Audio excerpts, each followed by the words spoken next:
We're counting down the 8 most iconic luxury brands now caught in a billion-dollar freefall. From mid-tier giants suddenly abandoned by shoppers to legendary names reeling from scandals, these brands are bleeding billions and facing the biggest reckoning the industry has seen in decades. Which label is merely struggling, and which might not survive this luxury meltdown? Let's start with number 8. Coach's parent company, Tapestry, just posted $7 billion in annual revenue, thanks almost entirely to Coach itself. But the so-called accessible luxury empire is quietly unraveling at the edges. Kate Spade sales dropped 12% in the last quarter, and Stuart Weitzman plunged 19% before being cut loose from the group entirely. Tapestry's $8.5 billion merger with Capri Holdings was shot down by the FTC, leaving no easy escape route for struggling sister brands. North American demand for mid-tier luxury evaporated as inflation squeezed out aspirational shoppers. Coach is still pulling in new Generation Z buyers, but the rest of the portfolio is in free fall. This is proof that in today's market, the middle is getting crushed from both sides. Dolce & Gabbana's 2018 Chopsticks ad exploded into one of fashion's most notorious scandals. Within hours, Chinese celebrities cut ties, and the biggest e-commerce sites, Tmall and JD.com, scrubbed the brand from their platforms. Dolce & Gabbana's Asia-Pacific revenue share dropped, and by 2021, global sales had plunged 15% to just over 1 billion euros. Even as total revenue clawed back to 1.9 billion euros by 2025, the company reported a net loss estimated in the low hundreds of millions of euros. Today, Dolce & Gabbana still lacks an official flagship on China's major online marketplaces, forced to rely on offline boutiques and gray market sellers. The brand is betting everything on a 2026 beauty launch in China, and has even opened the door to outside investors for the first time, just to survive a market it once dominated. Revenue at Mulberry collapsed by 19% in the first half of 2024, dropping to £119.9 million and pushing the company into a pre-tax loss of £33 million. To buy time, management launched an emergency £20 million equity raise at a steep discount, just as the share price scraped historic lows. The brand cut a quarter of its global workforce, 85 jobs gone, many right before Christmas, while Asia-Pacific sales plunged 31% on the back of weak demand and shuttered stores. Outlet locations outperformed mainline boutiques, a warning sign that full-price customers are disappearing. CEO Thierry Andretta described Mulberry as firmly in turnaround mode, but with Frasers Group circling for a takeover and the board rejecting offers. The future hangs on whether this rescue cash can deliver a real recovery or simply delay the inevitable. Versace's golden aura has faded under the weight of corporate ownership. Capri Holdings, its parent company, reported a 13.2% revenue drop in 2024, with Michael Kors in the same portfolio falling even further. Versace's own numbers are now buried inside group filings.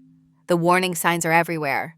Wholesale partners are slashing floor space, and department stores are shrinking the brand's presence. Years of management churn and a relentless push for scale have drained away exclusivity. Once a symbol of Italian glamour, Versace now struggles for visibility, caught between luxury's top tier and the chaos of mass-market distribution. The label's lost pricing power and diluted identity leave it adrift, no longer rare, just less wanted.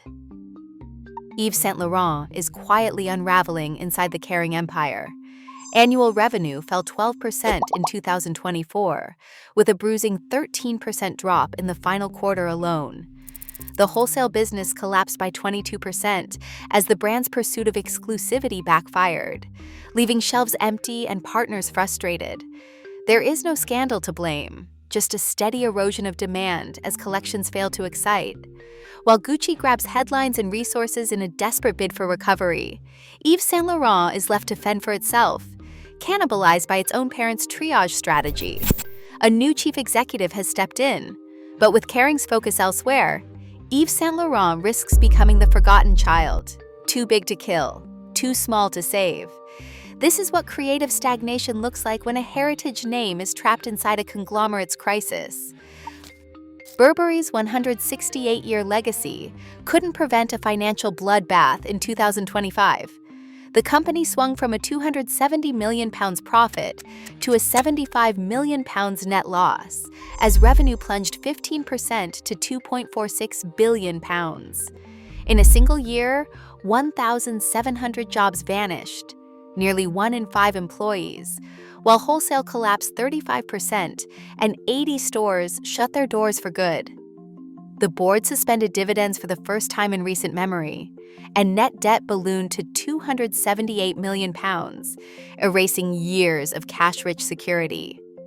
Attempts to revive the brand with elevated design and a new rebranding campaign failed to connect, leaving Burberry's future hanging by a thread as it scrambles for survival in a market that no longer cares about heritage alone. Hugo Boss's numbers do not scream crisis until you look beneath the surface.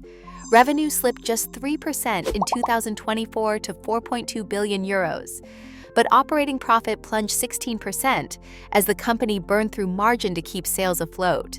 Management rushed out a €100 million cost-saving plan and repeatedly called the market challenging in every earnings call, but investors were not convinced. The stock has lost 40% of its value since 2023. Orders from wholesale partners are falling across the board, with China sales dropping by double digits. Store traffic keeps shrinking, and younger luxury buyers have all but disappeared, leaving Hugo Boss quietly fading from relevance, while the industry braces for an even bigger collapse. Gucci's collapse has stunned the industry. In 2024, revenue plunged 23% to €7.65 billion, wiping out years of growth. Operating income was slashed in half. The brand's value crashed by over 1/3, and 3 chief executives cycled through in less than 2 years. Sabato de Sarno's minimalist reboot failed to win back customers and cost him his job. By February 2025, Kering brought in Demna from Balenciaga, signaling just how desperate the search for answers had become. This is what happens when even the crown jewel of luxury loses its creative compass and pricing discipline. Across all 8 brands, one truth emerges. Luxury built on hype and price hikes can vanish overnight. In 2025, creativity and cultural relevance, not legacy, are all that truly matter.